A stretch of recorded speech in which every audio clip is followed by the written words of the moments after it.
ഈശോയുടെ കരുണയുടെ ചിത്രം കണ്ടിട്ടുണ്ടോ? ഉണ്ടോ? അതിൻ്റെ തൊട്ട് താഴെയായിട്ട് മനോഹരമായിട്ടൊരു കൊച്ചു സെന്റൻസ് എഴുതിയിട്ടുണ്ട്. എന്തുവാ പറഞ്ഞേ?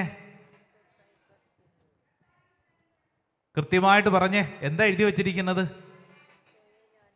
യേശുവേ ഞാൻ അങ്ങയിൽ ശരണപ്പെടുന്നു. പറഞ്ഞേ, അല്പം കൂടെ ഒച്ചത്തിൽ പറഞ്ഞേ, അല്പം കൂടെ ഒച്ചത്തിൽ പറഞ്ഞേ.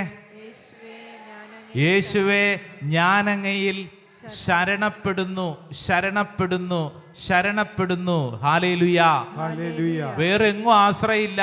കർത്താവേ ഞാൻ അങ്ങയിൽ ശരണപ്പെടുന്നു. ഈ ശുശ്രൂഷയിൽ പങ്കെടുത്തുകൊണ്ടിരിക്കുന്ന എൻ്റെ സഹോദര സഹോദരി, വിശ്വസിക്കുക, പരിശുദ്ധ മറിയം നിന്നെ പഠിപ്പിക്കുന്ന ഒരു പ്രധാനപ്പെട്ട കാര്യം, അവിടുത്തെ ഭക്തരുടെ മേൽ തലമുറകൾ തോറും അവിടുന്ന് കരുണ വർഷിക്കും. ഇത് വിശ്വസിച്ചാൽ ഇവിടെ ഇരുന്നു കൊണ്ട് നീ പ്രാർത്ഥിക്കുമ്പോൾ നിന്റെ മക്കള് അവരെവിടെയുണ്ടോ അവിടെ ഈ കരുണ സംഭവിക്കും. Hallelujah, hallelujah, hallelujah. വിദേശങ്ങളില് നിങ്ങളുടെ പ്രിയപ്പെട്ടവരുണ്ടെങ്കിൽ ഒന്ന് കൈപൊക്കിക്കേ. വീട്ടിൽ നിന്ന് ആരെങ്കിലും, സഹോദരങ്ങളോ മക്കളോ ആരെങ്കിലും ഒക്കെ വിദേശങ്ങളിലുള്ളവർ കൈപൊക്കിക്കേ. കൈ ഇങ്ങനെ പിടിച്ചോ.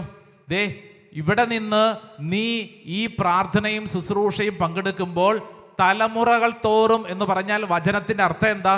ഇവിടെ ഇരുന്ന് പ്രാർത്ഥിക്കുമ്പോൾ നിന്റെ പ്രിയപ്പെട്ടവരെവിടെയുണ്ടോ അവരിലേക്ക്, തലമുറകളിലേക്ക് ഈ കരുണ അത് സംഭവിക്കും. വലതുകര ഉയർത്തി ഒച്ചത്തിൽ പറഞ്ഞ hallelujah, hallelujah, hallelujah, hallelujah, hallelujah.